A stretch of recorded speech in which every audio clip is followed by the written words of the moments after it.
we go. All right. You ever want to just kind of be a kid again, Jason? Yes, many times. Start making noises. It's on these mornings that pastor's like, man, I hope nobody from our church is watching. It's Rob over here making revving up engine noises. Welcome in, everybody, as we get rolling here. It's good to be like that once in a while, to relive your youth. That absolutely. Or people look at you like, who's that nut job here on Good Morning Huntsville? Welcome in as we get rolling. We appreciate you hanging out with us here on a very thankful Thursday. It's always a joy and privilege to be here. I decided to throw on my shorts this morning. I got to go home today. We got a really nice event tonight. So I'm going to go home, after lunch sometime and change. But this morning it was a shorts kind of day, Pastor. Well, I don't know, because I got up this morning and went outside, and it was cooler this morning than normal. And it's just a reminder that, and they said this is one of the warmest Octobers we've had in a long, long time. Mm-hmm. But it's just a reminder that the cold weather is right around the corner. And I don't know about you, but I'm not a big fan of the cold weather. I like it to be kind of mild, but getting up when it's cold outside and trying to go outside and get your vehicle warmed up and all of that is just not for me. Well, I'll tell you, you and I that's one thing that we differ on, my friend. You love the cold weather. I love cold weather, and I loved being in Fargo. I loved that type of cold. I'd never been. Bridget and I sleep with it. I mean, we'll put the AC down like 66 at night. Wow. And I was joking with Tyler Fordyce the other day because he said he goes, oh, yeah, we put it like 66 or 65. He goes, he was joking. He goes, my poor little girl, her hands are purple in the morning. You got to be careful when you have children. And so I remember one time Braylon was like, oh, I'm cold, Daddy. And I said, yeah, it is a little bit cold in here, sweetheart. I said, here's a blanket. But we love it really cold. And when I was in Fargo, that was, boy, I'll tell you what an experience that was to be there in a place that was foreign. And having to deal with that every morning, Jason. I mean, that was – no, that is not for me. Isn't that cool? Look at that. And then that's what I had to wear in the mornings. Goodness. It was about 30 below that day. It was a lot of fun. And I had – Go back to that glove. I got to check that out. Is that a glove? Is that your hand? That's my hand. Yeah, it's frozen. Can you see that? Yes. Yeah, it was cool. That's what I was looking it looked at, like man. leather. Your thumb's all red looking, and oh yeah, hypothermia had set in already. Yeah. But it was, I don't know, it was a really unique experience because I think at the end of the day, I've told you and I've told others the reason that we went. I mean, I was chasing a dream, but at the same token, I needed to get away. Yeah. Sometimes we just have to disconnect. Right. And I'll start with a little inspiration on that this morning. That sometimes you just may be in this lull of a season, and you and I have talked about. There's nothing wrong with the valley. In fact, the valley's, in my opinion, the best place that you can be. It's when you get below the valleys where you got to start finding a way to get back up. And the mountain's great too. You get up on the mountain, but you can't hang out there for long. Mm-hmm. I was telling a young person this the other day. I said, it's great to chase your dreams. You need to do that, but you need to pray for God to reveal his dreams to you. And I'm telling you that not to discourage you, but as you continue to dream and think of big things, God is going to start opening up doors, and you're going to start to understand his calling. But you also have to be receptive every step of the way and trust in him. That was our theme this week for Wednesday Night Life was trust. Jesus trusted God. And so just as Jesus trusted God, we have to trust the Lord. And every season, no matter if you're up, and I think even more when you're up here, you need to trust the Lord. Because how many times do we get up here and we don't realize in life that when we get up here, sometimes we forget how we got there. Mm-hmm. I think everybody at some level, even for a minute moment, sometimes forgets whenever you pray about something and you get what you pray for, right? Mm-hmm. You're praying, Lord, bring this to pass, and please, if it's your will. And then all of a sudden it happens, and then you forget to go back and say, Lord, thank you for that. Mm-hmm. And then when that is taken away or whenever it changes and you go back down, you lose a little bit of steam. Then you go back and say, oh, Lord, I always encourage people, man, be thankful at the top. And the things that I say on the show, why I say them? To encourage myself. I hear you. I think it's so important. And I hear what I say because I'll go back and listen to some of these shows, but it's a reminder to me, and that's why I love being here, especially, Pastor, on a Thankful Thursday. Absolutely. It's a good day. So there you go. That's your cold weather report. We'll start doing the Fargo weather report. Jerica and Brian join us every morning from Fargo, and they give me updates sometimes. I was looking at the weather even in Amarillo. I was slipping through, and they're having a major cold front up there. It's supposed to be, and I was thinking, not for me. What's the coldest weather that you've ever been in that you can recall? I guess it was. I mean, I don't get out that much, but probably when we had that winter storm here, Oh, man, that was brutal. Yeah, it was so cold. Everything was so frozen, and the snow is nice for a minute. For a minute, that's right. You go outside, you play in the snow, and then everybody's having a good time. Then by the third day, everybody's like, "Man, I wish." Of course, we have it. Up in Fargo or winter places, they're prepared for that, and we're just not prepared. Everything was, our pipes were frozen, electricity wasn't on, all these things. It was a domino type effect, and so it was miserable. I wish I could show the people this. I don't have a way, I don't think, of pulling this up, but this was something that I did, Jason, and we'll describe. Well, I'll tell you what. We'll go to a break. When we go to a break, I want to show this. I don't want to hang out on this topic long, but I participated. It was because I said that the Cowboys were going to destroy the Packers. And this was a long time ago. Well, they didn't, and I lost a. Y'all think the ice bucket challenge here is fun? Yeah, get ready.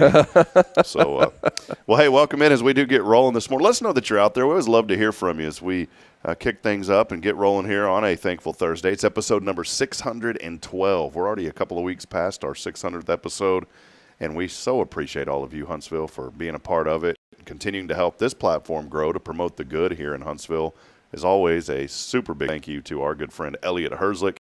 He's online, elliotsjewelers.com, for all of your jewelry needs. Go by and see my great friend Elliot. Looking forward. I'm going to catch up with Elliot tonight, and so I'm looking forward to chatting with him. And he has been an integral part of laying the foundation for this morning show, for our Hello Huntsville platform, and really something that I'm really excited about is for Spirit Radio. And I wanted to encourage people. We're just doing tonight is kind of a vision night with some close friends of ours, and we want to kind of fill the room and feel the temperature.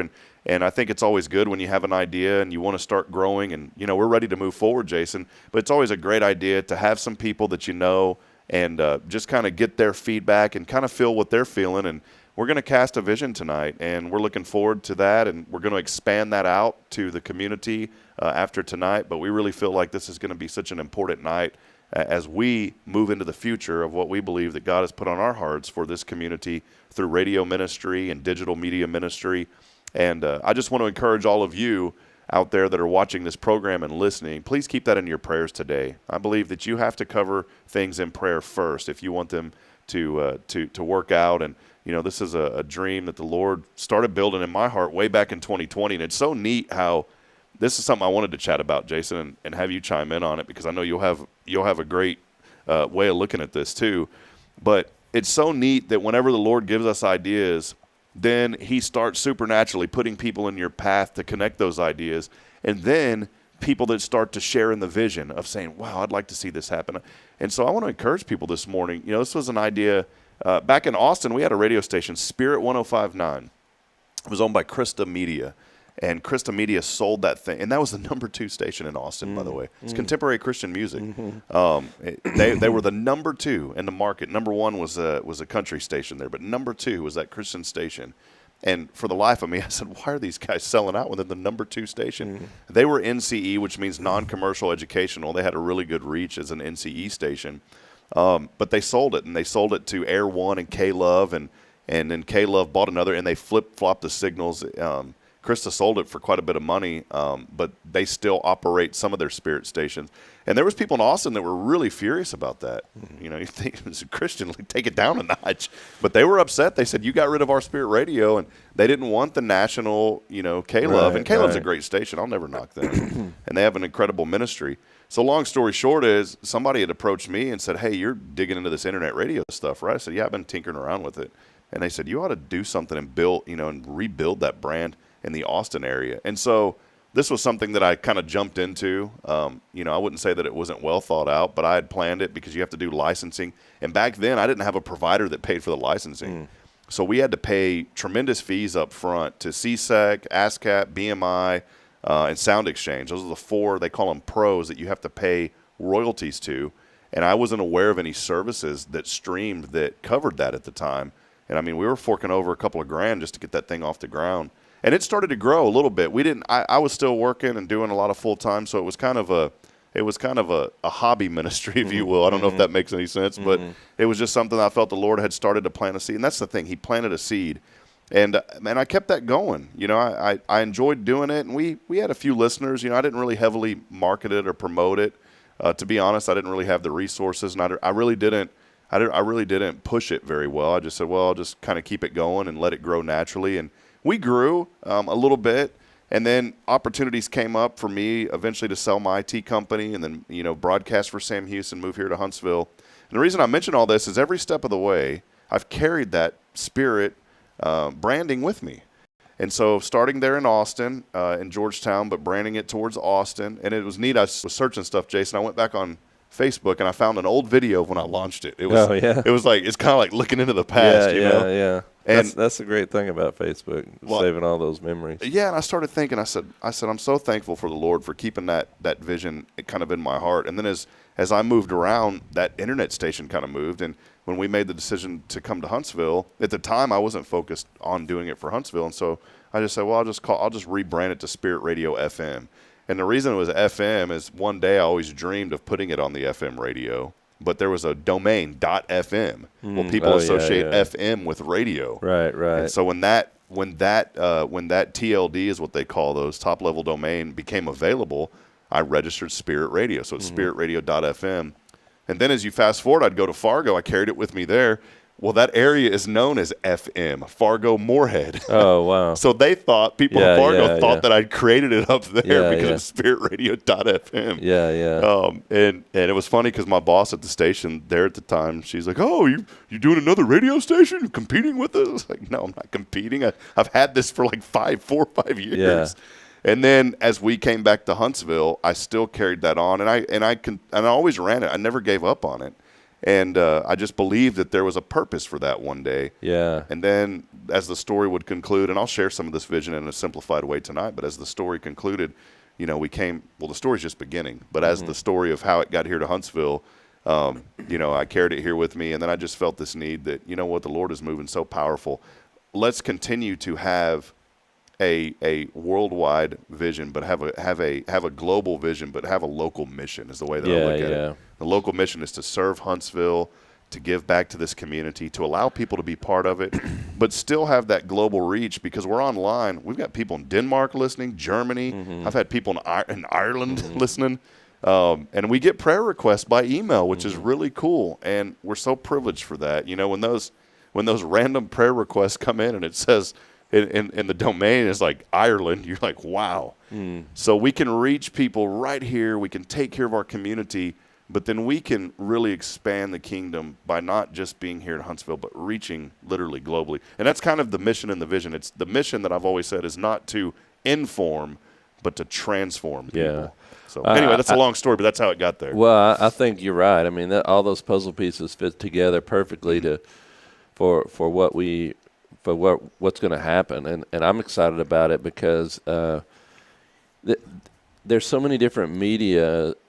The emphasis on media today has really withdrawn from local connection. You know what I'm saying? Even our local media outlets here, in a lot of ways, they've withdrawn from immediately local. Now, not all of them. I'm not criticizing anybody here, but I think the need for connection is still there in a major way in our community, for local news and for people to know what's going on. There's very few sources except for searching on the internet of some way to find out, especially in real time, what's going on locally.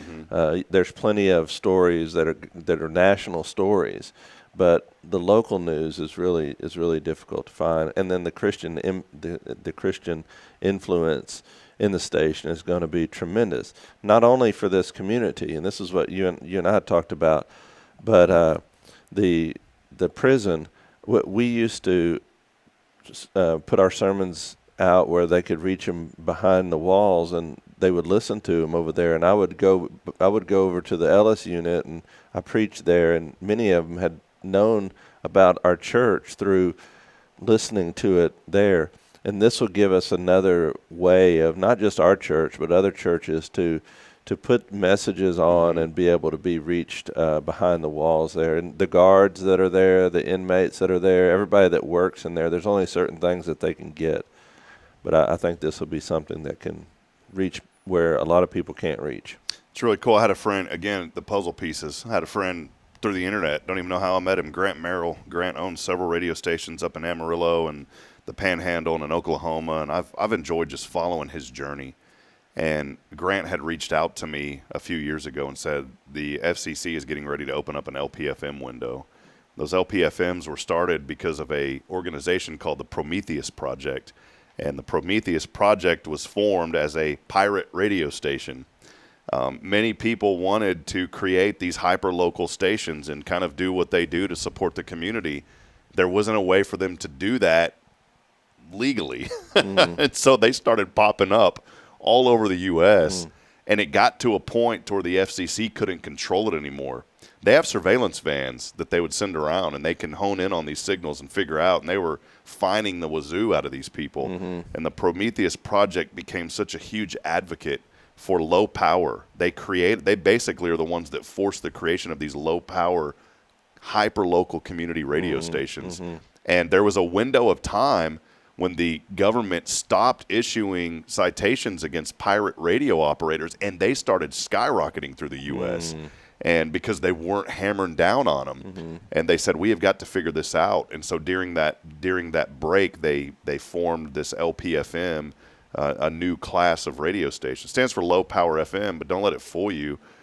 That low power can reach an entire community. And you think about LPFMs that are in Los Angeles. I mean, they're reaching people. Yeah. They have, and there's a few caveats. They have to be non-commercial. They have to be non-profit. And they're very serious about that. If you are on a board of an LPFM, it's my understanding that you cannot have anything to do financially, interest-wise, in a commercial radio station. They're very strict, and I like how they draw that line. And so that's how all of that came about. And the thing is, they don't open up those windows often. I think this was only the third LPFM window that they've ever opened, because there are little channels on the radio. If you turn on the radio and you start flipping, there's a lot of stations. The LPF and where you pick up those windows to where there's not anything, that's where the LPFM can come fill in. But there's a lot of technical stuff that I'm not fully versed on. That's why I have friends like Grant who connected me to good people that know that. But Grant was the one that reached out, and he said, Rob, man, you need to apply for this LPFM and think big about it. And he's a Christian too. He said, think big. Think about what the Lord can do. And that was kind of a reaffirmation of that seed that originally popped into my head years ago to do the internet side of things. And so thanks to Grant, I mean, we wouldn't be sitting here today having that construction permit to build on 94.3. And it was other people too. You know, he connected us to an engineer named Jim Turboville. Goes by Turbo. You know, he's a good guy. You have a nickname, Jason? No, I don't. I was thinking this morning, because I was thinking like PB and Jason Bay, you know. I was thinking, for some reason, I was thinking that on the way. I said, we got to give Jason a name on the radio, PB and J, man. We need to, you know what we need to do? We need to get a guy named Paul, get maybe a lady named Brittany and Jason. Paul, Brittany, and then call it PB and J in the morning. Yeah, that would be awesome, Rob. You're like, no. Start with the name first. Yeah. Just find people that are cool with those names. So, no, it's neat. And I'll end with that, but it's just so neat. And I want to encourage people, don't give up on ideas that the Lord you feel has put in your heart, because that's one that I felt that he put there. And I had people along the way, why are you doing this? Why are you? Because I had to pay money every month. I mean, I've been paying money every month for 5 years to keep this thing going. Fast forward, I found a service and connected with the young man who runs this. Very intelligent young man that is just in his early 30s now. named Jonathan. He started a service, a failing service. He took it over called Live 365. Live 365 was known early in the 2000s as this incredible place where you can go start internet radio stations like that through the web. Well, Jonathan took that company over, and he has skyrocketed that company. He's worked out deals with the pros, with ASCAP, BMI, CSEC, and Sound Exchange, to where you just pay one monthly flat rate, and they do all of the licensing for you. Because, man, that stuff was tedious. I had to report all that stuff every month. They do all of that. And so, again, it's so neat, Jason, because there's all these little seeds, and the power of the internet connected me to a lot of that. And you know what I love most about all of this? One, we're going to be able to preach the gospel through. That's the number one thing, is to reach people, to give hope to people who are hurting and lost. But then number two, it is switched from me to we. And I think if you want things in life to succeed, the Lord may give you an idea, but in order for that idea to come to fruition, you've got to bring other people in, and you have to get out of the me mindset and go from me to we. And that's what it takes to make it happen. Well, I'm thankful that God, I tell you this every week, but I'm thankful that God brought you here, and that our relationships have been able to grow and get to know one another and our passions and what encourages us to move forward with our dreams. But you're exactly right. I mean, God was preparing this, and now it's an exciting time, especially for you and all of us, to see these things come to fruition. But our goal is to have that thing up and going by January the 1st. So think about all those years, and then now we're actually going to see the fruit of that. And there's already been a lot of work done that you've done, and there's no way that this could have been done without God preparing you to have the knowledge to be able to do all these things that have to connect. It takes a lot of knowledge to be able to do that, but God had prepared you and given you that opportunity to work in these different environments, to where not only do you know the background on how to get a radio station even started, God's connected you with friends to help you in those areas, but also working in the radio industry, you know how to set up a studio and what needs to be there and what works, and we've used all that to what we're hoping to be a really cool studio starting at the beginning of the year. Yeah, and man, we couldn't do it without folks at this church and other people in the community. One other person that I really want to thank, and this is so important, is Mayor Russell Humphrey. When I posted something about Spirit Radio, this was long before this show. Russell had reached out, and this was long before he was mayor, before he had any political aspiration. And I'll say this, not being negative towards people, but a lot of people will reach out to you when they're running for political office because they want you to help promote them. And that happens. But I'm so proud that the folks that I know that are running in political offices now, I knew them well before they had any aspiration to run for a political office. Like Trey Wharton, I know Trey and I used to play basketball. He never talked about wanting to be a state rep. And he was a friend, and he was genuine, and he reached out. He's the one that connected me over there to the bakery over here where I go get those chicken salad sandwiches for $6.50. He goes, man, that's the best deal in town. We go play basketball. We'll go over there, get a chicken salad sandwich, get a bag of chips, get a cookie, get a Coke, $6.50. I was like, thanks, Trey. Yeah, really. But it was other people too, like Mayor Humphrey, and he reached out to me, and I've got the Facebook Messenger to prove it. He reached out and he said, hey, man, I'm praying for you. Is there anything I can do to help with that Spirit Radio? Because he saw me post about it online. Yeah. And I said, Russell, thank you for thinking of me. I said, just pray. And I want people to know that your prayers are always answered, that they always come together. I mean, you've been around that too, Jason. And you've been in ministry for many, many years. And, you have seen the Lord do such incredible things. I guarantee 10 years ago, well, maybe 11 years ago, you never thought that you would be here at First Baptist Church. And look at all the areas and the things that you had to go through, though, just moving your family and being in this community and then going here and, working at a smaller church, and then the Lord bless you to be here. That's an incredible story of just the Lord's faithfulness. Yeah. And I think everybody, if you pause for a moment, you can look back and you're so thankful for the small things in life that God puts together that become big things. And this is no different. But and you can ask my wife and my kids, I've always loved radio, old-timey radio, talk radio, just the intricacies of how radio works. And that's just something that I've been interested in. And long before I knew you, and then when I met you, you had all the knowledge that I wish that I had, and it was just cool to be able to talk to you and see how God puts that together. But I did want to say one thing, that as this new venture begins, this Spirit Radio is a completely separate 501c3 than First Baptist. It has no correlation to the church. It's for the community, and we don't want. I mean, it'll be here, but it won't be just. It's not First Baptist radio station. I know some people are really protective or sensitive about those things. That no, we're here to promote, like you say all the time, the good here in Huntsville, and to reach everybody in this community. And I think that this has the opportunity to really increase the footprint of what God is doing in our community, and promote local things everywhere. Yeah. We'll get the Rev on, our good friend. I love we'll take a break after this. I love ministry, and I love connecting with other churches. I think we're one church at the end of the day. And I'll tell you, there's many, but one of them that really stands out that has just became a friend to this church is the Reverend Jeff Powers. From Christ the King Methodist Church. Yeah. Boy, those folks have been so good to us. Anytime that we've did community events, Pastor Powers has called me and he said, "What can we do to help?" And he said, "We don't want to reinvent the wheel. You guys are doing this. Can we hop on board? Let us do that." And that's what it takes. It takes church, and there's other churches too that have came together. We see that all the time. With our good friend Otis Cunningham too, at First Missionary Baptist Church and Northside and University Heights has partnered on a few things, and that's important that we come together. Right.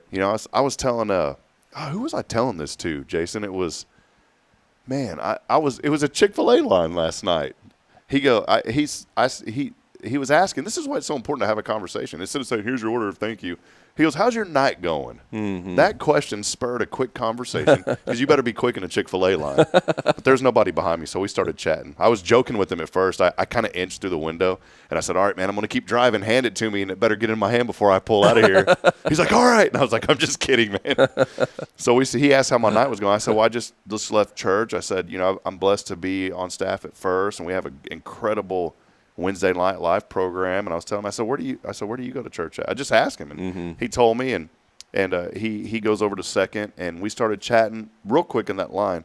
He goes, "Man, there are a lot of churches here in Huntsville." I said, "Brother, I've counted them. There's 42 here in Huntsville." I keep a list of them, and we were talking about that, and I said, "You know what? My prayer is, and I want you to pray this too." I said, "Pray that everyone." I know all those 42 churches believe in the Lord, and they believe in the salvation of Jesus Christ. Because there's some that say church that aren't church. Right. Not here, but in other areas we know that. And so I said, "Do this, man." I said, "You pray." I said, "You pray tonight that every church on Sunday is full of people." I said, that should be the prayer. And he goes, "I like that, man." I said, "Well, that should be our prayers, that every church every Sunday is full of people." So hallelujah. Come, Jason, you'll like this too, real quick. I don't know why this popped up. I wasn't searching for anything about a balcony in a church, but I was going to send this on Slack, but I didn't. I saved it for the show. I don't know who this is. I didn't do any background research. I mean, this could be some weird guy, but it's a picture of a church that has a balcony up top, and he says, "Back in the Balcony Sunday." They called it Back in the Balcony Sunday. Was amazing. Over 110 non-members helped pack the building and use the balcony. Yeah. That's awesome. I love it. Sign from the Lord, brother. Amen. That's what we want to do. So, well, hey, let's take a break. Jason's got news you can use when we come back. We got some great Cowboy news and great fantasy football news and more. Yeah, I can't wait. We're going to continue. Do us a favor, too, during the break. Let us know what you're thankful for today. Those comments spur conversation. And when y'all comment in, it really does make a huge difference. Many of you are commenting in this morning. But just put a little comment if you haven't already. And just let us know what you're thankful for this morning. Because what you're thankful for may help somebody else who's not thankful this morning, because maybe they're in a dark season. They just need to see what you're thankful for to help them. We'll take a break. More to come as we continue on. It's your show. This is always Good Morning Huntsville, brought to you by First Baptist Church. We'll be back in a moment. Stay with us.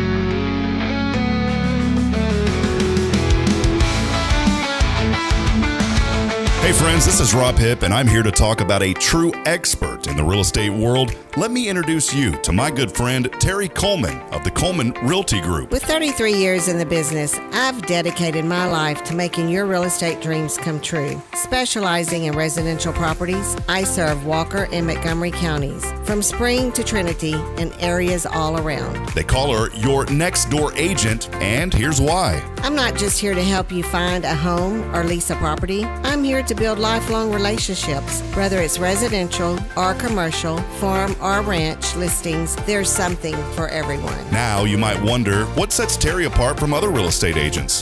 Well, it's simple. She goes above and beyond for her clients, like the time she surprised a family from California with a fully decorated Christmas tree and gifts when they returned from closing. You shouldn't have to compromise on the joys of home during life-changing moments. So, if you're ready to make your real estate dreams come true, here's what you need to do. Visit my website at myrealtorterry.com and let's make those dreams a reality. That's Terry Coleman, your expert in all things real estate. I'm Terry Coleman, your next door agent, and I can't wait to help you open the door to your new life.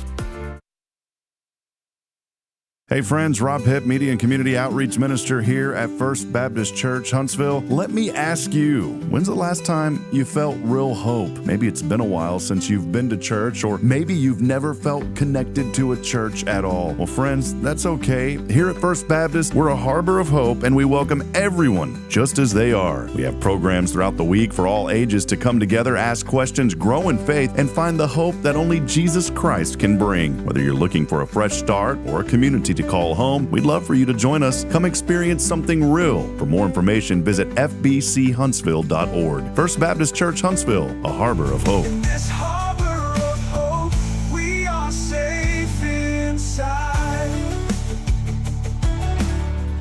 Hi, I'm Billy Cawthon, manager of Sam Houston Memorial Funeral Home. We know times of loss are tough, and you need a place to feel comfortable and cared for. At Sam Houston Memorial Funeral Home, we pride ourselves on being with you during those really tough days. You can rest assured that we will be on your side and by your side every step of the way. Thank you for your trust. Sam Houston Memorial Funeral Home, supporting families every day, every step.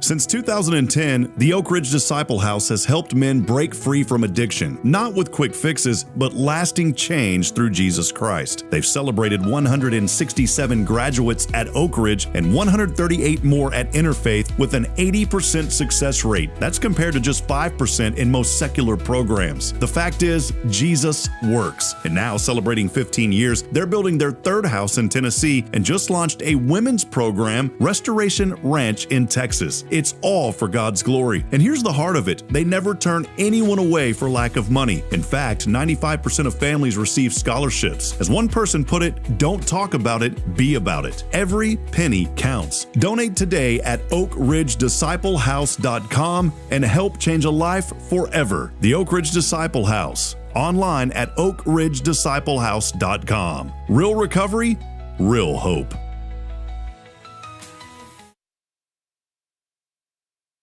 This is Guardian Defense in Huntsville, Texas, a trusted, family-owned and operated gun store and range in the heart of East Texas.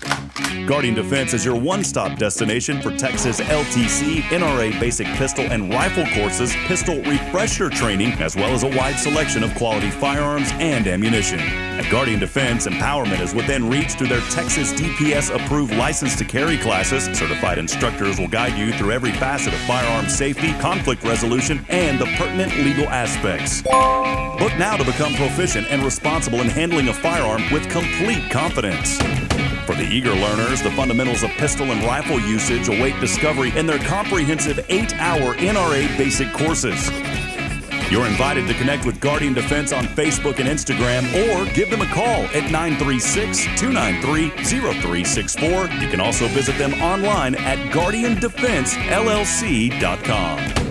Guardian Defense, your reliable partner in mastering firearm safety and acquiring quality firearms in the heart of Texas.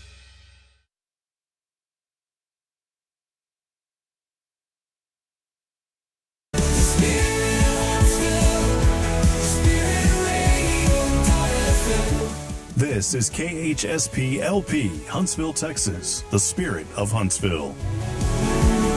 Braylon, say this is Spirit Radio. This is Spirit Radio. Spirit Radio.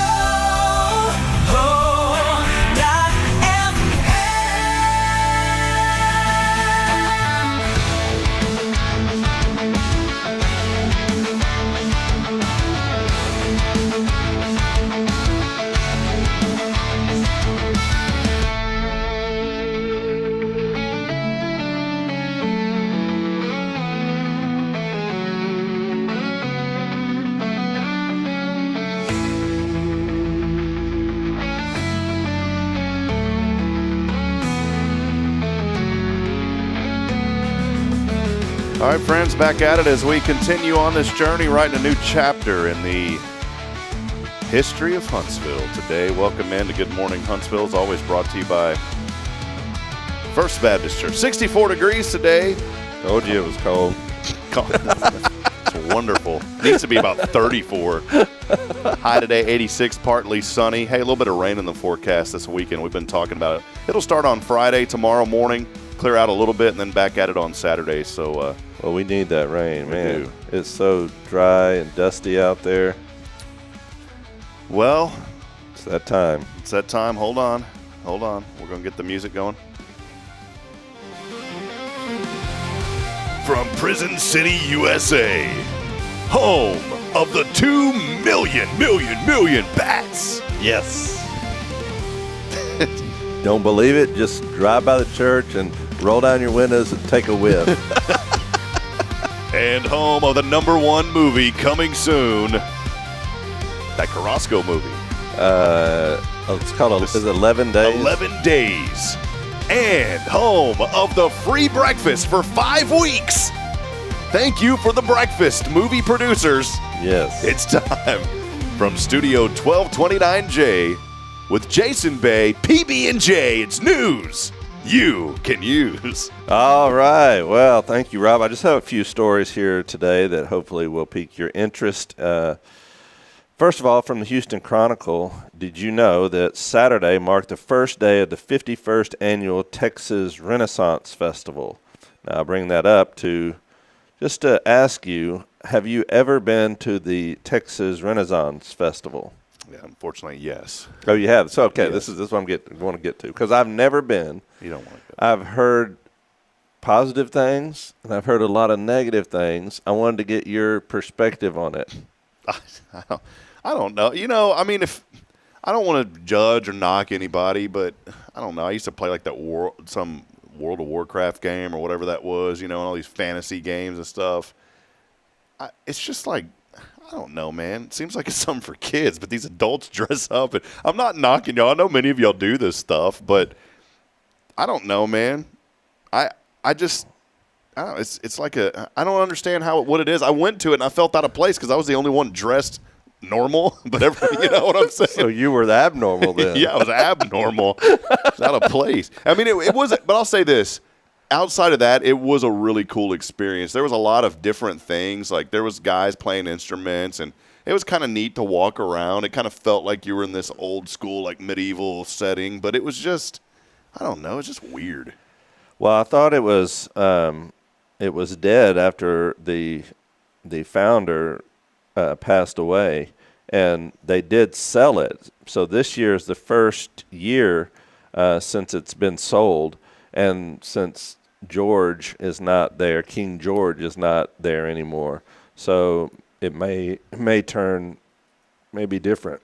Bridget wanted she's like, let's go because they have like elephant rides. Now that's kind of cool. You can take your kids and have them ride, but I don't know. I was like, tortured elephant. About 500,000 visitors will visit the Renaissance Festival this year. So if you're into that, be sure to go out there and check it out. What I heard, the things I heard, and I haven't ever been, so I'm not judging it. But I've heard there's a lot of alcohol consumption there. Riff-raff. And I've heard there's a lot of interesting costumes that may not be family friendly. Yeah, family friendly. So what we're hearing is you will not greet Jason Bay at the gate when you walk in. If you do, there may be problems on the home front. I'm sitting here thinking, though, if you went, well, like, what would you dress up as? Jason? A ski mask? Yeah, that's what I was thinking. I was just thinking, like, actual Jason. Yeah. That would gather some attention. Yeah. It's Pastor Bay. I sent you this picture. This picture is going viral. It's from People magazine. This picture of a baby with this wild head of hair. 6-month-old Noah Peralta entered the world with a head full of thick hair, the kind to make even some follicular challenged adults jealous. So I saw this picture of this baby, and this is going viral all over the internet, and I thought it was so cute and interesting. But hopefully that you can see that picture that's going wild over the internet. But he does definitely, Noah there definitely has a. Is that Elvis? I know it does. His hair looks just like Elvis. It looks. If I didn't read it in People magazine, I would have thought that was. There's no way that's real. I thought it was AI. Yeah. His first word, it's not word, it's words. It's thank you very much. Yeah. And his little lip twitch. Yeah. I'm gonna AI that later. Yeah, you should. But that is wild. Oh, that's good. Wild head of hair. Southern Living published a article, and the reason I'm mentioning this is because I thought there was it has something that applies to Texas, but it says the South's most legendary desserts, and this article in Southern Living magazine is talking about all different kinds of desserts in certain out of the way areas in all over the United States, and the best desserts that they have come across. So there's a couple of them that have a little bit of a more local flavor. One of them is in New Orleans, Brennan's. You ever been there? Mm-mm.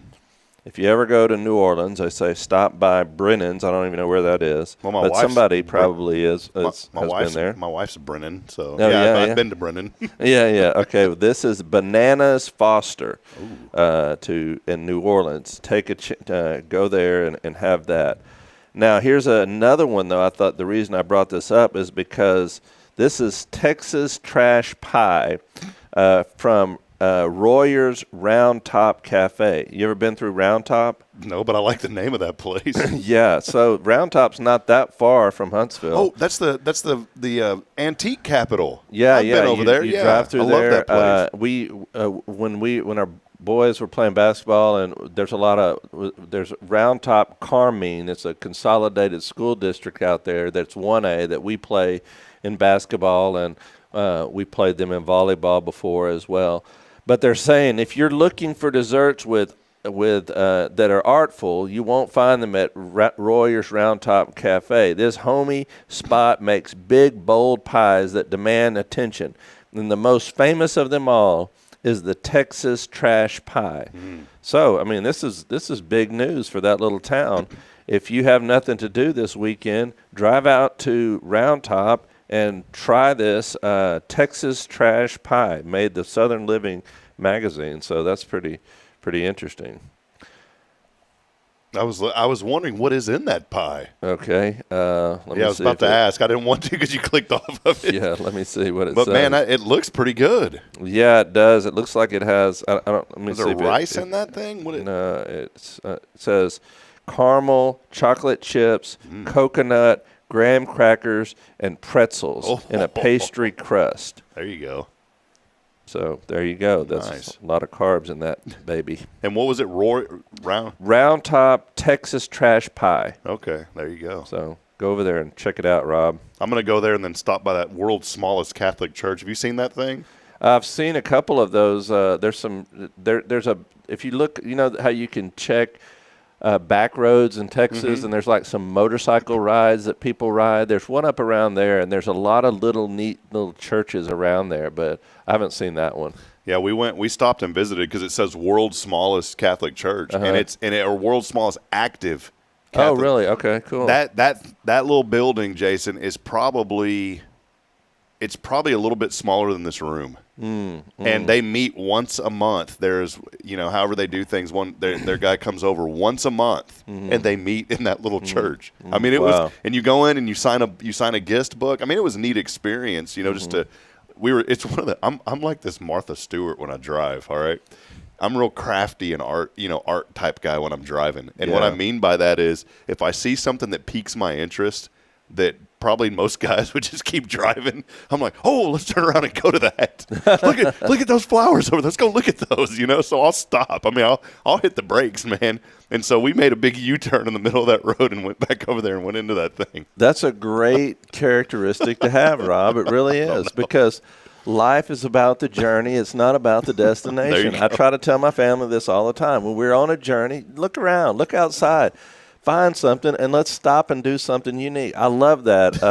Some people get in the car, and their whole objective is just to get to where they're going. Mm-hmm. My mother she used to travel with my aunt a lot, and she would get so frustrated with her because she's gone on to be with the Lord now, my aunt, but she would get so frustrated because when they got in the car, it was her objective just to get to where they were going, just as fast as you could. And Mom was one of those people like me or like you that, hey, if you see something, let's stop and try something unique or something different, or pull over and enjoy the scenery. Stop on the journey, because life is a journey, not a destination. I would have never known about Page, Texas and Antiquin if I hadn't have stopped in Page. And there's a lot of those little antique stores.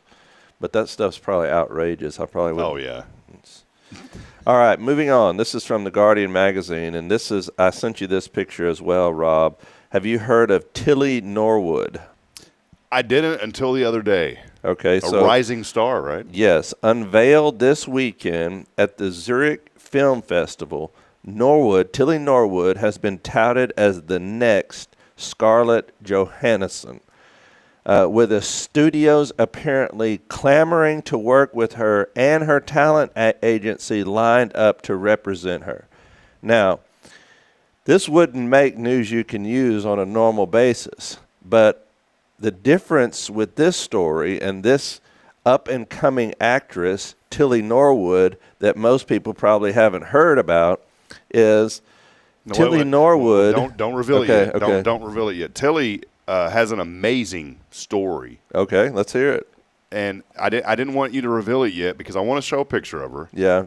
Obviously a beautiful young lady. Yep. She's worked really hard to get where she's at, but seemingly kind of came out of nowhere, which, right? I mean, it was kind of like a vapor in the wind, and then poof, there she was. Yeah. Gives hope to all of us. That's right. Not really, though. And here's why, Jason. Yes, because Tilly Norwood is completely AI generated, and she has acted in a couple of shorts that they have developed, and this is causing all kind of backlash from the actors whose jobs that she could replace. And the reality is that how realistic she is in the shorts that I watched with her in it is really spectacular to see how realistic it is. There's no way of really detecting. You wouldn't, just from the average viewer, would not be able to detect that this is AI generated. But think about this. How many, if this is the future, if this is the way the entertainment is going, first of all, how much money could these music industries save by not having to pay these well-known actresses and actors? And then second, what's going to happen to all these people? In fact, a lot of the actors are getting together, and one of them says that hope all actors represented by the agent that does this drop them as soon as possible. So a lot of people are clamoring, the actors are clamoring to act against this talent agency that's producing this AI-generated person. I want to mention briefly something on the AI, Jason, if it's all right. Yeah. You know, this AI stuff, I use it every day. You know, I've shown you stuff. We joke around. You know, I've created some really cool, like, Bay, Bay, Bay songs and, you know, different theme songs for Jason. But it is getting to a point now, it's kind of like when everybody finds out about it, it starts to lose its pizzazz, you know?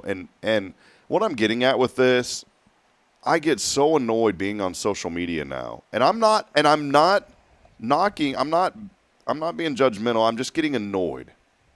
Because if you're going to use the technology, learn to use it in a way to where it sounds natural. I use AI to post things on social media. But I also know the nuances of AI and how it puts together text. And one of the things that it does, and I've got to look this up. So I'm going to say, what grammar is it when you say if this, but that, or it? Another phrase it always says is it's not about, but it's blah, blah, blah. There's a term for this that AI does. All right. And this is exactly it. It's called coordinating conjunctions or how do you say that? Correlative structures. Yeah, correlative structures, So like not but. Coordinating conjunctions are but, correlative structures are not but. AI always does this, and it will say things like, it's not about this, but it's about this. Or it demonstrates this and shows this. I'm going to tell you right now, all of you that are using AI in your speeches, all of you that are using AI in your social media, my brain immediately knows when you've used it because I'm around it so much. And it is starting to lose its flair, and it's starting to lose human input. And I get that it helps with ideas. And I use it every day. I use it for helping me to write stories, but I go through and proofread, and I go through and I ask it to help me outline things, and then I build upon the outline. There's some times where I use it to fully generate something if I have to do something on the fly. But when it comes to using it, please start studying prompt engineering and start understanding how to use it in a way that is natural, because I am getting frustrated with every post that I see on social media with those M dashes that nobody ever writes with. Nobody ever says, well, Jason, if today I went to church, but this. No one says if, then, but in their normal talking. So that's my rant. I agree. I think it's made a lot of people lazy. And it's interesting that you bring that up because my son, my younger son, he's taking dual credit at his high school, and he's taking a college course. And all the other kids have taken this class. The older kids have taken this class. It's the first class they recommend them take, and it's the appreciation of jazz music. So He was showing me, yes, I love that. So I always ask him, he's like, why do I have to take this stupid class? I said, do you appreciate jazz music? He says, no, I hate it. I said, that's why you're taking the class. Because you need to appreciate it. But anyway, he writes this article, and Kim's trying to help him, and he writes this article, and they're working in a group project. And so he's got to turn his in to this other girl, and she's got to put it together, and they're all, it's all in the group. So he takes his, and he turns it into her, and she says, okay, I'm done with it. We're done with the project. Y'all check it. I'm about to turn it in. And so I know what she did. Kim looks at it, and she reads it, and she's like, this doesn't sound right. It's like you said, it's the wording and the structure of it and everything it just seemed off. So she put it there's a program that a lot of college students know that basically checks for To see if it's AI. Yeah. Right. So she put it in 100% AI generated. Even you can write the majority of it and put it in there and have it redo it, and when they check it, it'll come back 100%. And so Kim had Jeremiah email the girl and say, hey, we ran this through a AI detector, and it said it's 100% AI. I'm not accusing you of doing that, but I do think we should not turn it in like that. Say, I ran it through the detector. It's 100% AI, and you definitely put it through AI. Fix it now. It's terrible. Yeah. So, and that's a danger of group projects. You never know when somebody is going to take the easy way out and use something like that. I've used it, in some of my college stuff. When I get stuck on a block of text, I will have it kind of write that, and then I try to rewrite I it. try to it spurs ideas. But there's times when I'm posting stuff on our website that I'm like, this has made it so easy. And now with our new app, we've and I'll talk about that later, but we've programmed our new app, our new website. It's so amazing, Jason. It's called vibe coding. I can sit there and tell it, hey, I want you to do this, this, and this. And you still have to have some background in technology on how to, start a server and all that kind of stuff. But at the end of the day, anyone can figure it out if you just take the time. Yeah. I think it's like anything else. It's like when the internet just came out. There's all these people that were totally against the internet. Oh, the internet's bad. But it is what you make of it. Mm-hmm. If you use it as an aid to help you, then yeah, it can be great. If you use it as a crutch, then yeah, it can be terrible. And there's a lot of examples of that. All right, moving on. This health magazine produced the 8 healthiest condiments ranked by a dietitian. So here's condiments if you want to know what's good to eat and what's not. Number 1, the most healthy condiment, they say, is olive oil. Do you cook with olive oil a lot? I don't use any of the standard stuff. Oil, butter, salt, pepper. I don't use any. Bridget, look at why aren't you using any of that? But I don't really cook a whole lot either. Yeah.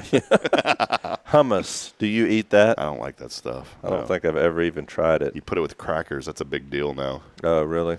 Yeah, never had that. Number 3, salsa. Oh, boy, come on. Number 4, guacamole. Yes, I love guacamole. 5, Greek yogurt. Yes. Yeah, I just got into the Greek yogurt thing. Every morning now, the kids love it.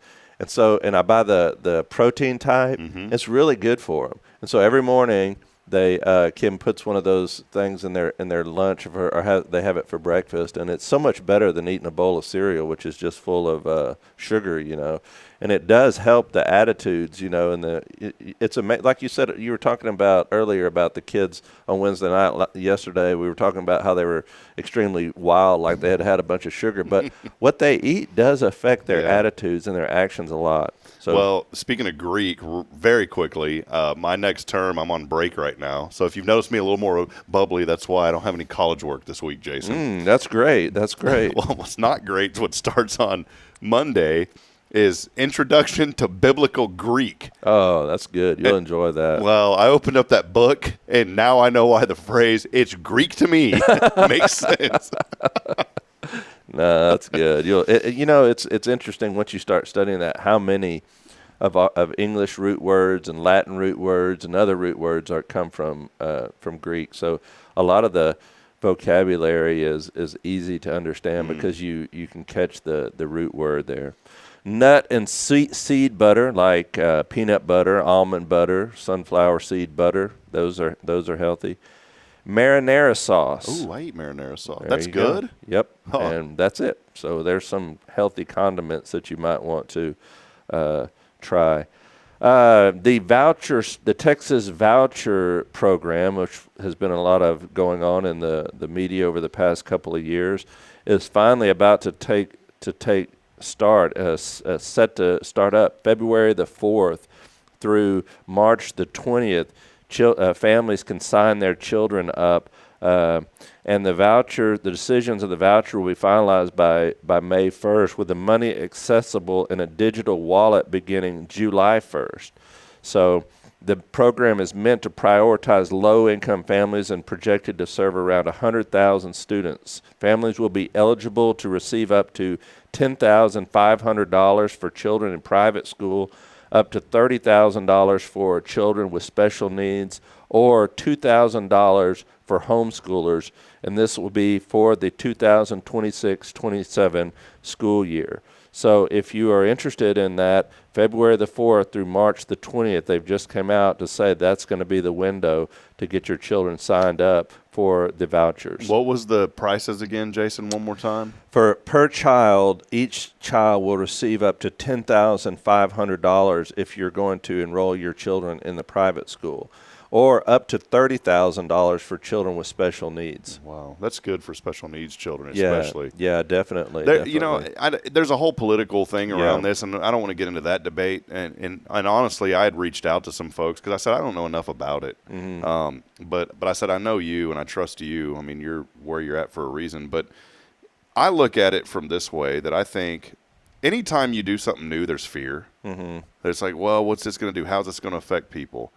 I started studying some other states that do this, and it seems like it's been pretty good, to be honest. Yeah. And so we'll see what the effects of it are. Yeah, we'll see what the effects of it are, and it's no reason debating it. They're going to do it, so we might as well get used to it and make the most of it. And so there you go. If you're interested in signing your children up, don't let that window pass by. Get them signed up so that you can use that voucher as you see fit. Now, you can still go to public school, and nothing is going to change there. But if you do want your child to go to a private school, there will be money available for that. You said something about it's there, it's going to happen, you can do it if you want. I just thought of that song, You Can Do It If You Put Your Back Into It.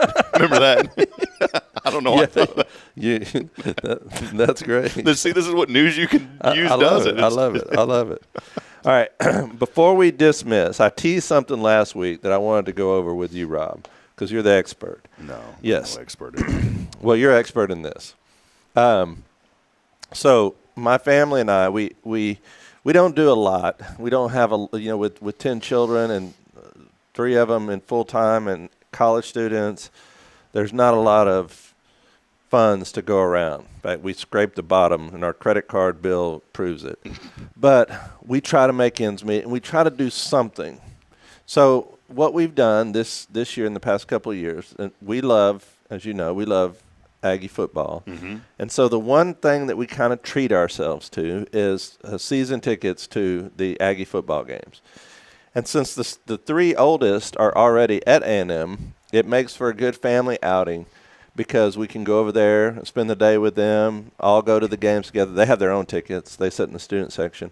And we have 4 tickets. So it's Kim and I, and then we take our 2 older kids to go with us. They love it too. And it's something we do every home game. We get the opportunity to go. My mother comes and watches the kids. So we've been doing this for a couple of years now, and we have terrible seats. I mean, the reason we have terrible seats, number one, is because they're cheaper, but mainly because all the seats that go from the end zone to end zone are all sold out. All the people have kept these season tickets for generations. They've passed them down, and so you can't get any seats over there in the alumni, what they call the alumni section. So we're in the end zone, and in the end zone is bleacher type seats. Now this is what we were teasing last week. Stadium etiquette. There's a lot of things that I've noticed, and I kind of need your thoughts on some solutions to these problems, or maybe just some things that you've seen in the stadiums. Number one, there seems to be a major problem with alcohol consumption at the stadium. Now, we've gone to the games when it's cooler, but this October the games have been excessively hot. I mean, every game time start was at least 90 degrees. And when it's 90 degrees and the stadiums are sold out, there's been over 100,000 people at every game so far that we've been to. So the seats are, you're crammed in there, basically. As you're crammed in there and you're sweating, and people are not drinking water, they're drinking alcohol, it doesn't take long before just a few drinks and you have people that are throwing up. You have people that are hollering cuss words and belligerent. You have people that are falling down and injuring themselves or somebody else. Or you have people that are spilling beverages on other people. Whenever I was in college, this is not the good old days syndrome, but whenever I was in college at A&M, alcohol wasn't allowed at the stadiums. In fact, it wasn't allowed at A&M until A&M joined the SEC. And that was one of the requirements of joining the SEC, was that they allow the sale of alcohol on the at the games.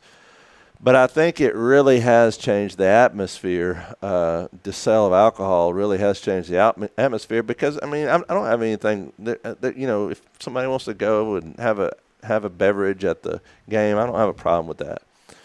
But everybody seems to take everything to the most excessive point that you can possibly do it. And it just becomes, especially when you're with your family there, it just becomes overbearing. Now, we loved going because of the atmosphere. I mean, there's a lot of good things about going. You know, you're there.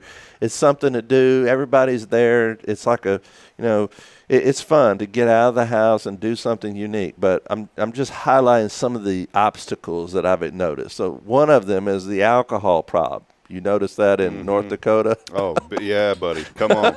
That was their I got some stories on that I'll tell you off the show. All right, so that's number one. Now, number two, Rob, was an issue that made me have to change our seats. So everybody, because we're on the bleacher seats, everybody has probably 16 inches worth of space on the seat. You're up in everybody's grill. Okay, so everybody has 16 inches worth of space for your rear end to go on that row, okay? So, and I have my wife, who's average to small, and my two kids, which are both average to smaller. They're teenagers. So I already know where you're going. Okay, so when you go to a game and there is every seat sold on that row, and not everybody, and not everybody is 16 inches wide, then you know what that means? That means that some people don't have a seat at all. And we go there and we're sitting on a row, and literally, what I learned is, okay, if you're of bigger size and you sit in one of the middle seats, then it pushes everybody else down on the row till literally the guy who's a real nice guy that we used to sit by, he's out in the aisle. And he's sitting in the aisle because there's no room. He's sitting Indian style in the aisle. Yeah, I mean, it's terrible. And Kim is like, she's like this, and we're all just sandwiched in there. This was for the University of Texas game last year. We're so sandwiched in there, and can we leave there? We eventually leave the game early because it was so miserable because we're just like this, and then you can't do anything. So I said, she's like, never again. I'm not going to sit like that ever again. So I said, okay, you go into at the end of the season, you have the opportunity then to go for a different seat, right? So I said, okay, we're going to go for a different seat. We're going to move our seats because if we continue to sit on that, there's no point in even purchasing the seat because you don't have the seat. You're looking down at your number, and that's not your number. So then we move over to the corner of the end zone, worst seats. Now we're here in the corner, 14 rows up on the third deck, the highest you can be. And so then we're sitting there, and now we got it pretty good because there's a family that's sitting to our left. There's a mom and a father, mother and father, and their two kids, which are younger. And they don't, there's no problem on this row with more than 16 inches. I'm treading lightly. Yeah. So, but we're sitting down there, and there's this woman that sits down about 6 rows in front of us, or maybe more. She's probably in her 30s, and the whole entire game. I'm not exaggerating this. The whole entire game, she's standing up the whole entire game. Oh, no. And she's dancing. She's doing her hand up like this. And any song that comes on, she's dancing. I mean, like we're at a club or something. And I told Kim, I was like, man, that lady, when she gets done here, she's going to crash and hit the pillow. Of course, she's drinking the whole time, but she's going to crash and hit the pillow because she has exhausted. Surely she's exhausted every single bit of energy she could possibly have because she has danced the entire game. And then I look down there, and there's an older man, and he's sitting down, and she's in the row right ahead of him. I'm thinking, there could be something worse than sitting like sandwiched in between two people. It could be that guy right there. She's standing up, and I'm thinking, she's enjoying the game. I mean, am I the jerk here? I mean, I don't say anything to her, obviously, but is it stadium etiquette that since you buy the seat, you can do anything that you possibly want to? I mean, I know it's the 12th man and all the students stand for the entire game, but is it necessary to stand the entire game? Yeah. But see, they're the 12th man. You're past that stage. You're the 16th man. No, I'm way down. We're way down the list. You're down the list. You bring up a good point. You do bring up a good point. Baylor does it so good. Baylor bands, they staying true to that. They're not going to move into a conference to that's going to allow that. Baylor has done a tremendous. And I'm not knocking A&M, but Baylor has done an incredible job. It changes the atmosphere. The problem at Baylor is they got smart, and so they tailgate across the street in an empty parking lot that's not part of the campus. And then they come sloshed over across. But I'll tell you, the Baylor games that I've been to have been always a great experience. Every one of them. The basketball games, the football games. I love going and being a part of those games at Baylor. When I've went to San Antonio Spurs games, we were back in the day, you could be scraping the bottom, like you said, but still be able to get good seats anywhere. My mailman, and I'm not saying the mailman doesn't make a good salary, but my mailman had 4 season tickets. USPS guy would walk around. He was the walking mailman. He had 4 tickets to the old Texas Stadium, and they were like 13 rows off the corner end zone, unbelievable seats, comfortable. And he told me, Rob, anytime you want to go to a game, man, let me know. I'll sell you 2 of those seats. And so we'd go to a couple of games a year, and James would hook us up with those tickets. I'd pay him for them. They were only like $40 a piece. Yeah. San Antonio, they designed the AT&T Stadium over there. It used to be the SBC Center, now it's the AT&T Center. They built it outside of town. They designed that. The first week, people were complaining about the seats, and they immediately said, we want a better fan. They went through and redid all the seats the first week. I wish they would do that. At least space them out more. I know their idea is to get as many people in there as possible because they're always talking about breaking records and all this. And let me go back. Somebody's going to say, well, that's why I watch the games on TV. I don't want to go to that. But I will say, I mentioned the negative things, but it is so much. It is an enjoyable experience for us to get out and go and experience all the fanfare and to see people that we know, and that part of it is.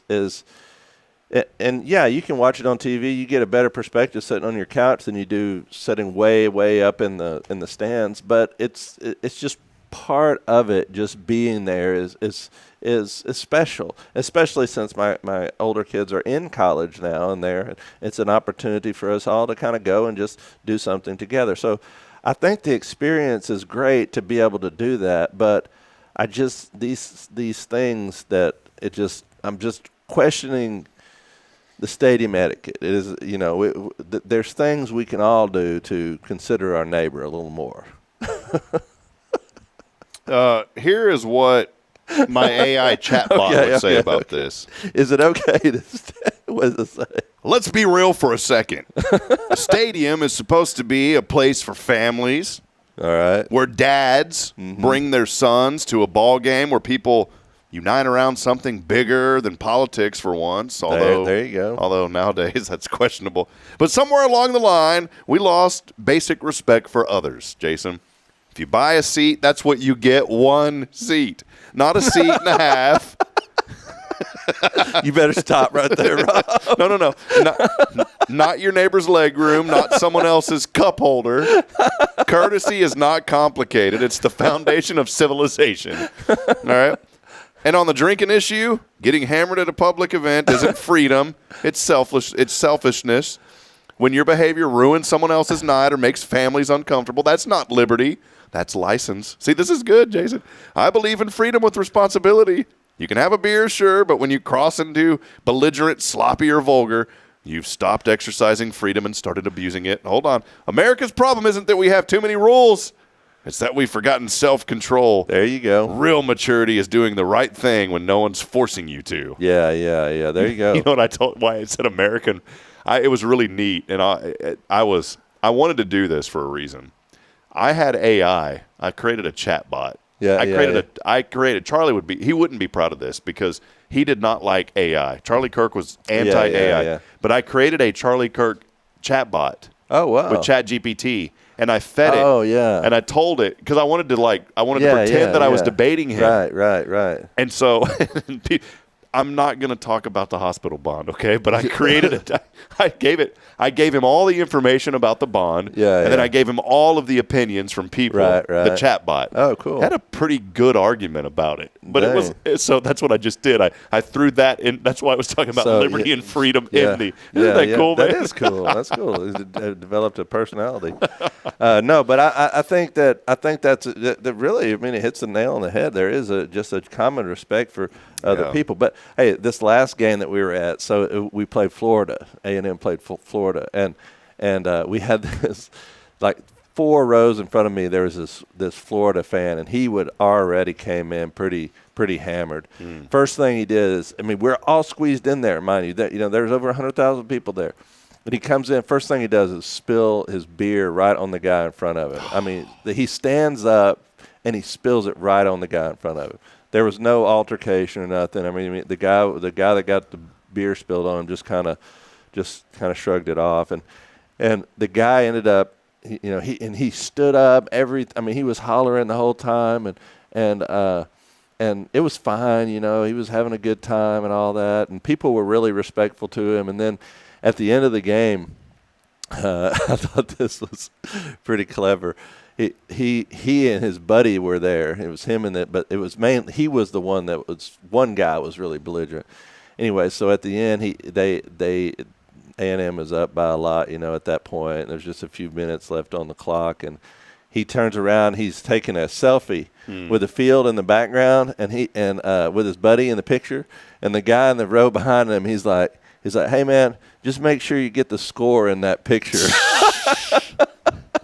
Yeah, that's the way you should be doing it, man. Just have some common courtesy when you go. I know you've been at a lot of stadiums. You probably experienced a whole lot of stuff. Luckily, I was blessed to be up in the press box. But it was. I mean, and honestly, here's a stadium etiquette from a broadcaster side. At a larger venue like A&M, you're not going to be able to walk up into the press box. At high school levels, especially 2A, 3A, maybe some 4A, you start getting into 5A, 6A, you're not going to be able to walk in the press box. But the smaller schools, some people and parents and random people think that they can just walk into the box and open the door. If someone's broadcasting a game, don't open the door and try to start talking to them, please. Really. That happens to me all the time. Number 2, don't look up. Make sure that you know who's in charge of keeping the time and the score. Don't yell at me as a broadcaster saying that I'm running the clock wrong. That's my 2 that I have. So. I can feel your pain on those. I can imagine. They look up at you wanting you to fix it. I wanted to share something real quick. I told you I was going to tease this. Oh, yeah. So this was in Fargo, and I lost a bet. I kept a bet. That something about the Dallas Cowboys. I don't know if this is going to go through on the sound. But regardless, I lost a bet. Yeah, I don't think the sound is working here. That's all right. In fact, I don't think anything's working here. But I lost this bet, Jason. Andy Rickoff was the station program director there. Anyways, I lost a bet because I bet that the Cowboys would defeat Green Bay. Now, those are NDSU Bison socks, by the way. Man, this is terrible. It's not even working. I was going to show you this. But I lost a bet, and I had to go outside. Look at that, Jason. Man. Well, there you go. Technology. Yeah, look, it's completely froze up. Anyways, I lost the bet. I had to go outside, and Andy ended up dousing me in the middle of it was snowing, by the way. Let me see if I can maybe I can do this one more time. Here we go. Let's try this because we got to get rolling. But Andy I made a bet with him. I lost the bet, and he said, all right, the bet was the ice bucket challenge outside. Oh, it's not going to work still, man. Internet. Technology. Internet. Yeah. Anyways, what happened was he threw the ice on me. There. Oh, wait. Here we go. Let's let it play. I won't stop it now. There you This go. The guy in that girl dad shirt needs to lose some weight. looks like the Hunchback of Notre Dame too, man. Good night. Look at this. It's snowing. I'm barefoot. Did you like this, Jason? No way. There's the ice water. Andy's talking. He's saying, ha, the Cowboys are terrible. I told you, Green Bay, blah, blah, blah. Man, he's got a bag of ice. Oh, yeah. He should have just got some snow. No, man. you said it wrong. It's a big. Oh, It's a big of ice. He had to buy that. Doesn't he look around? There's plenty of ice just laying out there. Sometimes people don't common sense like East Texas. I mean, he wanted to make sure it was cold. Oh, yeah. I lost this bet. There's another video of me. The snow actually got up halfway over that window, and there's a video of me coming out of the snow during a blizzard. Goodness. But look, you see the snow coming? Yeah. It's right You're there. in short It's sleeves. Snowing. I loved it. I told you I loved that cold weather, man. No. God, look at that pot belly on that guy. All right, here we go. I mean, when it's hot, you can go swimming. You can, go to the beach. Look at that. It's too cold. See, when it's cold, you can do the same thing. Yeah, Go right. outside, Look get at you. doused. Here we go. You're getting prepared. Look, you see the grip I have on that chair? You could have had a heart attack. Look, right I can here. sit like that right there. Look, I kind of look the same. Look at this. You're preparing yourself. Here we go. There The it is. countdown. This was it. Yeah, that was really Yeah. cold. Oh, he gave 2. Yeah, I got 2 of them. So, and just a heads up, I think it was like 8 below when we were filming that. So, are you going to, after this, do you go take a shower or something, or Yeah, I went home. you went home? Yeah, that was the end of the day. I went So home. you changed clothes before you got I in your did. car? I brought clothes with me. Yeah, I had to think that one through pretty Yeah, good. no So, kidding. well, hey, fun morning. Thank y'all for hanging out. Jason, it's been great. I appreciate you being here. We want to encourage people to continue to just lift up each other, man. We're in a we're in a broken world, but you know what? There's hope in that broken world, and that hope is in a relationship with Jesus Christ. I always enjoy you, Jason, for the moment, being able to share a little bit about the sermon. We've been going through Anxious for Nothing, week 2 this past Sunday. What do you got in store for the folks on this Sunday? This Sunday, we're going to be looking at the book of Habakkuk. And by the way, we've been going through this, and the responses that I've gotten from people that are going through depression or anxiety or just overwhelming stress. I was talking to somebody yesterday, and I've had all kinds of comments about different people that we might not think that are really battling through something. And it's reassuring when you go through the Bible and you look at these Old Testament characters or New Testament characters. You go cover to cover and you look, and the Bible doesn't just record their good days. It doesn't just record their mountaintop experiences. It purposely includes those valleys. Yeah. And we went and looked at David, the life of David. We looked at the life of Jeremiah last week, and this week we're going to be looking at Habakkuk. But these men and women throughout the Scriptures, some of them really, really go through times, low times. And it's reassuring to look at their life and realize that that wasn't the end of the story. The end of the story is not in the valley. The end of the story is not when everything is falling apart. The end of the story is to be continued. Those stories continue on, and we're reading about them. And that's my message to everybody that comes through this series is that, hey, number one, when you go through the valley, you're not alone. God is with you, and not only that, there's a lot of other people that are going through similar experiences, that have gone through similar experiences, that can be there to help you, to help lift you up. That's number one. Number two, you're not crazy. A lot of times the enemy tries to make us believe that we're crazy, that we're abnormal, that something is wrong with us. We all go through times of discouragement and depression, and we all go through times of anxiety or other things like that. And number three, you don't have to stay there. God has a plan and a purpose. We go through, like we talked about earlier, you go through the valley, and it's okay to go through the valley. Just don't build a house there. God has a plan to move you, and he's working his purposes through you. And we see that in the characters. And the reassurance of the Lord is, it's going to be okay. Trust me. I got this. And I think that's the message I want to convey to the people that come, the people that hear the message from the Scripture is, hey, you're not alone, you're not crazy, and this isn't the end. Yeah. God's got a plan. I like that, Jason. I think sometimes we feel like we're alone, and we're really not. And when we get into that, man, I was in that this week starting out. Honestly, there's just a lot going on, and I try to leave some things at home, and this was one of those weeks. The first 2 days, man, I just couldn't leave it at home for some reason. That's why. But it's like I was telling you before the show. It's good to open up to people that we know and trust that can help pray us through things. And I'll tell you, I had a prayer with our administrator here, Lynn. It's nothing with the church at all. It was nothing with that. It was just just life. And boy, yesterday after that prayer, light bulbs turned on, and I said, you know what, man, everything's okay. When you get into that mindset of where everything you feel like it's not okay, you get worried. And I'll show you some. I took a screenshot of this because I was laughing about it. But it's in faith, and this I won't share this. This is nothing like bad, but I'm gonna share it with you just here on the camera so you can get what I'm talking. This is one of the reasons I kind of got down and out because that showed up this week. You know what I'm saying? Yeah, I know what you're saying. It's a dollar amount from a bank account that I have. Well, it's not quite a dollar amount. Quite a dollar. And I said, I'm really down and out right now.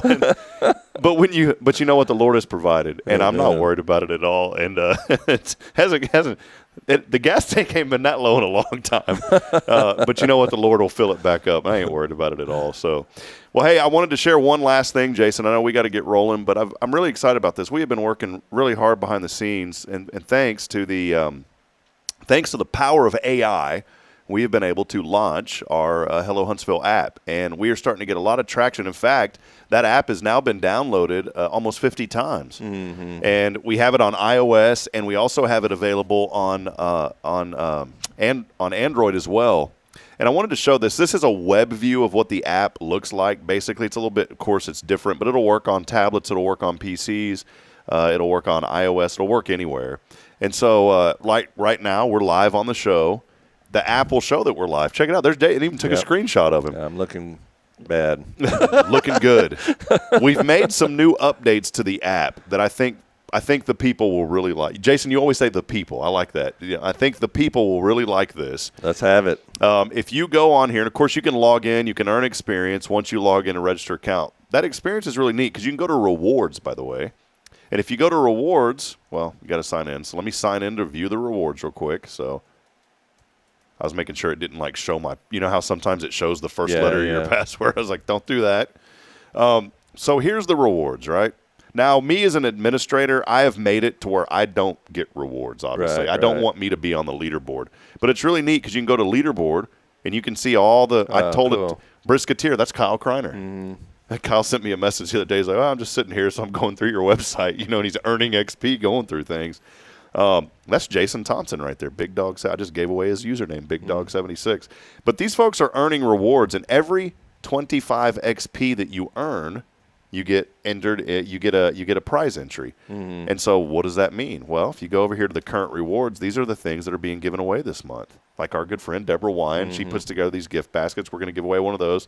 Cafe Texan has given us some gift cards to give away. And as we grow this, we're going to continue. Well, how do you get it? You earn XP by browsing the website, downloading the app, doing things that will help to gain exposure for businesses and different things going on. You can view the leaderboard. Here's the coolest feature that we just added. It's the good coins, and you'll see them. You can scan them around town as you start to see them. And here are where the good coins are currently located, all right? There's one at Sam Houston Memorial Funeral Home. And see, this is all about driving. You can earn 500 XP. 500 XP. 500. You can level up, Pastor. Come on. Good night. And what's neat about this, though, is we want to drive people to businesses that normally don't get. You think about Sam Houston Memorial Funeral, any funeral home. People don't want to go into a funeral home unless they've lost somebody. Well, they do pre-planning there, and it's really important. And they see time and time again so many families go through so much breakup because they didn't have a plan in place. Yeah. And so Billy has the coin, and what you have to do is you go in, you fill out the pre-planning, and once you fill it out, Billy will show you the coin, and that's how you earn your XP. Oh, that's cool. So we have that. We have one here at the church. If you come to now I'm not trying to like gimmick people to come to the church, but I just did it because I'm here all the time. But if you scan the code here at the church, then you get 25 XP, and that's reusable every day, once per day. Think about how many points I'm going to rack up. Yeah, that's what I was thinking of you, Jason. You're going to level up quick, man. But here's what's neat. I've also created a map that shows you Where they're at. where they're going to be at. Oh, So cool. so we're working on that. And That's awesome. I love that. so, yeah, it's and again, it's all the power. Now, that's a cool, fun feature, but you can go, the biggest thing is you can go on here. You can yeah. read articles, news, events. Yeah, keep everybody up to date. Mm-hmm. I saw the article that you published about last week about the shelter out there. Yeah. The When they were on the show, yep. And one cool thing, too, is you can also search for things. So maybe you're trying to look, you're like, man, I was trying to find something about that basketball game. Well, guess what? You can go search for basketball, hit search. There's every article that we've ever posted about basketball on the website. That is neat, yeah. And I think that's exactly what I was talking about earlier, just a local connection. And I think that's something that you're very good at, is keeping what our local businesses, our local events, things that are going on. A lot of times those things get shuffled to the bottom of the pile, and especially with the national news focus. But here we have a way of really keeping contact and connection with local events. Yeah, and if you want to download the app, I've made it super, super easy. You can go to our website, scroll down the bottom, hellohuntsvilletx.com to download it, or what I'm going to do here on the chat right now is just click on this link. Now, if you're on a PC, it's just going to take you to the website. But if you're on an Apple device or if you're on an Android device, it will take you right to the appropriate app store to download the app. Awesome. We're constantly rolling out updates. And this is really good information, too, on our events page. We have an events page that shows all the upcoming events that are happening. Like today, they are having an archaeological investigations at the Kirby Kiln site. So if you don't know what that is, go read about it. It's really cool stuff that the university is collaborating on. And then stuff like Christine and Rodney Mitchell, who watch this show. She posted they're having a garage sale for their ministry that they have. Yeah. They take clothes to Uganda several times a year, and they're having a garage sale to support that. Great and so, idea, Rob. So all of that is there, super easy. And here, though, they're doing stuff for El Salvador, which is really cool. But it's all there. We want you to download the app. Do that. It's something that's – I would have never been able to do this without AI. In fact, I was – we poured some resources into an app here for the church, which is great. It's been really cool. But I was sitting there thinking, man, I wish I would have known how to do this AI stuff 6 months ago. Yeah, really. So, anyways, that's the power, as you said, of the technology and how you choose to use it. That's and right. We're using it to promote the good. So, well, that'll wrap it up. We got a lot going today. Remember, thank you for your prayers, for all that you are praying about here in this community. We have a friend, too. I just wanted to throw this out there. Bridget and I have a really close family friend. And he was at our wedding. He and his wife helped us with our wedding. They helped Bridget's sister just a couple of months ago with her wedding. And he had a seizure in his kitchen. And unfortunately, they went in. When he had that seizure, they found out that he had not just had that seizure, but the reason that it had triggered it is they found lung cancer that has metastasized into 50 tumors, that they have found in his brain. Golly. And yesterday he was rushed to the ER with a pulmonary embolism. That's really serious. But we are praying, and so please keep our friend in your prayers. He's a tremendous man. I talked to his son last night. His son was on the way to go visit with him. And his son told me this, and I was thinking about this, Jason, as we close. His son said, and I hadn't talked to his son in a couple of years, not because of anything bad, just hadn't talked to him. So I picked up the phone. I said, hey, man, I'm thinking of your dad. I just want to tell you we love you, man, and your family. And he's a fellow Aggie, Jason, fellow Aggie. And but he hates the Cowboys, and so he's a Green Bay Packer fan, so he gave me an earful on that first. And then we got into the real discussion. But he said, Rob, what's incredible? He goes, there are so many people that his dad worked for Cisco, the food company, forever. He was an account executive and sold to restaurants all over the United States, especially all over Texas, really.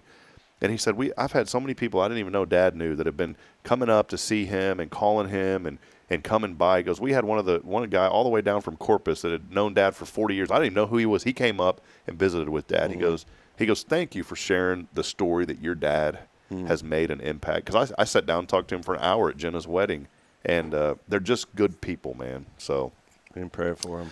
So, well, that'll wrap it up. Jason, thank you for brother. hanging out. And it's been fun. Looking forward to a great day, man. Absolutely. We love you, Huntsville. We'll be back tomorrow. By the way, I need to call Billy live from Cafe Texan. All right. It is Safe House having their Gel and Bell, their annual fundraiser. We'll be setting up over there later this afternoon and then getting ready for the show tomorrow. And then I'll be out there all day until 2 o'clock tomorrow doing live interviews 2 per hour as folks will be raising money for Safe House. So come and be a part of that too. As I end every show reminding you, we're not strong enough alone to make it on our own. We need each other. So please provide a word of encouragement. Lend a hand to support. I promise that somebody out there needs you. Till next time, good morning, Huntsville, and God bless. We will see you back at it tomorrow at 7:30. See you, Jason. All right.